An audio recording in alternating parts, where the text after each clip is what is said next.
Hello, aujourd'hui je voulais faire une vidéo pour vous parler d'un sujet pas hyper joyeux, mais qui je pense peut aider plein de personnes, parce que c'est un sujet par lequel on va tous passer, tous et toutes passer quand on entreprend, et c'est quelque chose qui m'est arrivé vraiment les premiers mois quand j'ai lancé mon entreprise, c'était très pénible.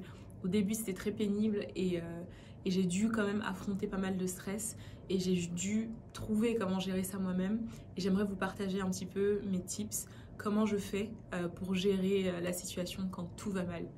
Pour toutes les personnes qui ne me connaissent pas encore, je m'appelle Muriel, j'ai créé Utopia Paris qui est une marque de cosmétiques destinée aux femmes afro-caribéennes qui fait du made in France inspiré par la fleur africaine. Et j'ai créé mon entreprise il y a maintenant 2 ans et le premier moment, dès le premier moment, dès que j'ai lancé mon entreprise, c'était très compliqué à gérer parce que bien sûr c'était un lancement à gérer à moi tout seul.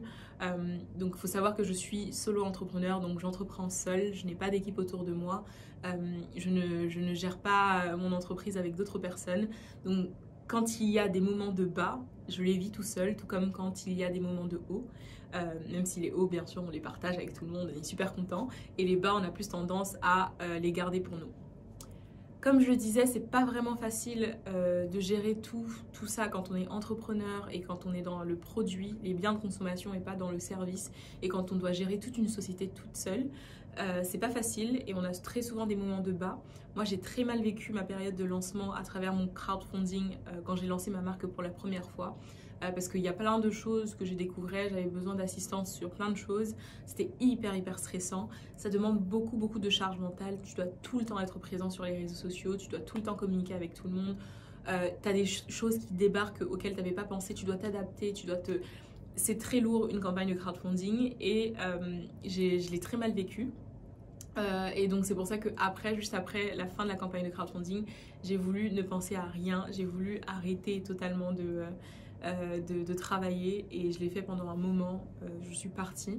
Et maintenant, au fur et à mesure, ce qui est génial, c'est que ces moments difficiles-là nous permettent d'être meilleurs parce qu'aujourd'hui, ma capacité d'absorption du stress et de gestion du stress et de gestion de ce type de problème-là et a augmenté énormément. Et pour moi, au final, ces problèmes que j'avais avant étaient vraiment rien comparé à ce que je peux absorber aujourd'hui.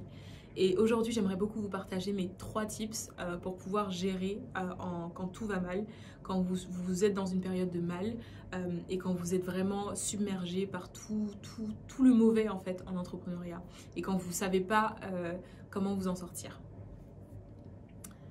Donc, les 3 choses en général que moi je fais quand rien ne va, et en général quand rien ne va quand tu es entrepreneur et quand tu es solo entrepreneur, c'est soit tu as la masse de travail et tu ne sais pas gérer, soit tu es dans une période très peu intéressante en termes de vente et tu ne sais pas quoi faire pour booster tes ventes, ou soit tu es totalement démotivé et ça va ensemble, soit c'est parce que tu as trop de travail et que tu ne sais pas comment t'en sortir, ou tu as très peu de ventes et tu ne sais pas quoi faire pour pouvoir booster tes ventes.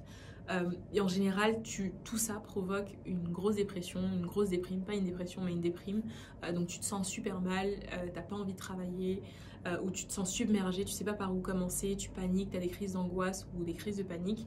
Moi en général, quand tout ça m'arrive, la première des choses que j'ai appris à faire, plutôt que d'accumuler et de forcer pour essayer de travailler, le problème quand tu es seul, c'est que tu as l'impression que si tu travailles pas, il n'y a personne d'autre qui travaille pour toi, donc il n'y a personne d'autre pour résoudre les problématiques que tu as ou faire avancer ta boîte. Et donc moi, le gouffre dans lequel je me mettais, c'est que cela me créait de la panique et je me forçais à travailler et je n'étais pas productive et ça ne servait à rien.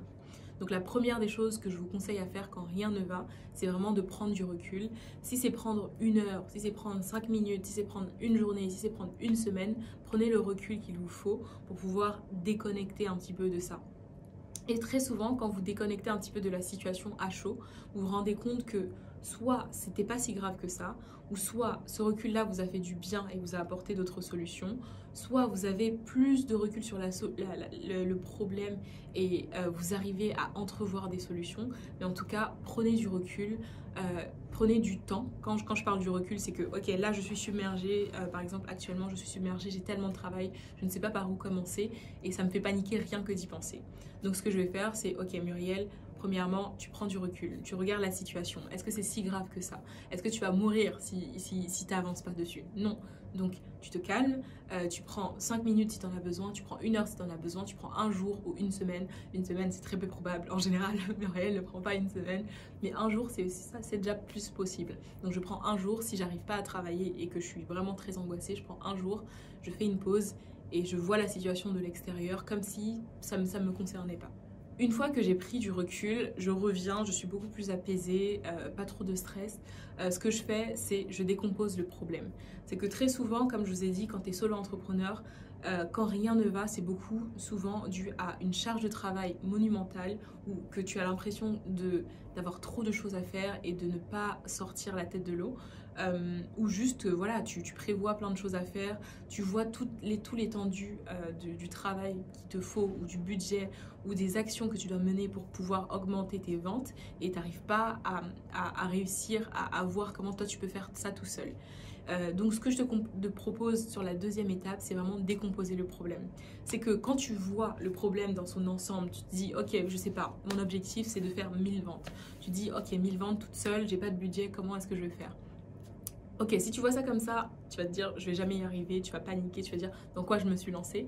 Mais si tu te dis ok, 1000 ventes, peut-être, je ne sais pas, je dis une connerie, c'est peut-être 100 ventes par semaine ou 100 ventes par mois, ça dépend. Si 1000 ventes, ton objectif c'est sur l'année, tu décomposes au mois ou tu décomposes à la semaine, peut-être que là ça va te rassurer. Tu vas dire ok, là c'est beaucoup plus accessible. Si ça devient 10 ventes par semaine, là je me dis que ok, sur 10 ventes par semaine, je peux essayer de mettre en place des petites tactiques pour pouvoir vendre un produit tous les 2 jours, un produit tous les 3 jours, un produit par jour. Et là déjà le problème devient beaucoup plus surmontable que si tu te dis ok, je dois faire 1000 ventes à la fin de l'année.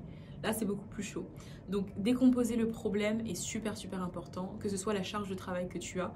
En général quand tu te prends du travail ou des tâches de partout et que tu es en panique, je te conseille vraiment de tout noter vraiment tout ce que tu dois faire, prioriser au niveau de tes deadlines, donc les dates limites à laquelle tu dois terminer chaque projet et ne pas ne pas penser du tout aux problèmes ou aux tâches que tu dois faire après. Surtout, penser uniquement à tes priorités, aux urgences que tu dois faire dans l'immédiat. Donc décompose le problème, découpe un petit peu par les priorités, que tu dois faire dans l'immédiat et concentre-toi dessus. Et tu vas voir que quand tu as tout découpé, quand tu as tout organisé, le problème te paraît beaucoup plus surmontable et beaucoup plus simple à résoudre parce que tu sais que tu ne dois pas tout faire en même temps. Même si la charge de travail est énorme, jamais dans la vie tu as tout à faire en même temps. Donc là déjà ça va enlever la crise de panique que tu avais et ça va vraiment te faciliter la tâche. Troisième chose que je te conseille, et c'est 2 choses en une, c'est de te changer les idées. C'est différent de prendre du recul qui est faire une pause un petit peu. Pour moi, se changer les idées, c'est surtout communiquer avec les autres. Donc sortir de ta bulle entrepreneuriale. En général, quand je communique avec les autres personnes, c'est une habitude que je prends de plus en plus que je n'avais pas du tout au départ. J'avais toujours l'impression, c'est vraiment cette mauvaise impression que j'ai, je pense qu'au fur et à mesure des vidéos, vous arrivez à me comprendre, vous commencez à me connaître. J'ai l'impression que je dois tout prendre sur mes épaules et que je dois pas embêter mes amis, ma famille avec mes problématiques entrepreneuriales, alors que pas du tout. Plus je leur en parle, plus j'ai d'autres points de vue, plus ça m'apaise en fait. La plupart du temps, quand j'ai beaucoup de problèmes et que je leur en parle, soit ils sont totalement déconnectés de la réalité, ils me disent des trucs qui vont pas du tout servir, mais la plupart du temps, ils me disent des trucs selon leur point de vue qui vont m'apaiser et qui vont me faire dédramatiser sur ma situation. Donc vraiment, quand je dis se changer les idées, en général, c'est vraiment parler à d'autres personnes de vos problèmes, faire totalement autre chose et pour pouvoir avoir vraiment une autre point de vue et vraiment prendre de la hauteur sur votre situation. Et vraiment, la plupart du temps, quand vous communiquez avec les autres personnes, elles vont vous apporter un point de vue hyper intéressant et qui va vous permettre de dédramatiser votre situation. Donc voilà les 3 points que j'avais à vous partager quand rien ne va. Je sais que là en plus c'est l'hiver, on va tous déprimer. Ça va être la période la pire de l'année au niveau du marketing, la communication et du business en général parce que c'est super chargé. Black Friday et Noël qui arrivent. On va tous mourir, mais dédramatisons. Utilisez les conseils que je vous ai partagés justement pour pouvoir vous respirez un petit peu. Donc les 3 choses que je vous conseille de faire quand rien ne va, quand vous êtes vraiment déprimé par votre situation, c'est Premièrement, prendre du recul, faire une pause et ne pas penser à ce que vous faites actuellement. Deuxièmement, décomposer la problématique, les problèmes que vous avez ou la charge de travail que vous avez. Vous allez voir que les choses sont beaucoup plus atteignables si vous décomposez tout ça par ordre de priorité. Et troisièmement, parlez-en autour de vous, parlez-en à vos proches, échangez-vous les idées. Et comme ça, le point de vue d'autres personnes va vous permettre de dédramatiser la situation que vous vivez actuellement. Donc voilà, j'espère que cette petite vidéo va vous aider à passer la situation que vous vivez actuellement. Là, c'est l'hiver, comme j'ai dit, on va tous déprimer, on va tous avoir une charge de travail énorme. Donc, n'hésitez pas à utiliser ces tips-là et me partager justement si vous avez des tips également pour vous quand rien ne va, qu'est-ce que vous faites en général. Voilà, j'espère que cette vidéo vous aura plu. On se retrouve très bientôt pour une prochaine vidéo.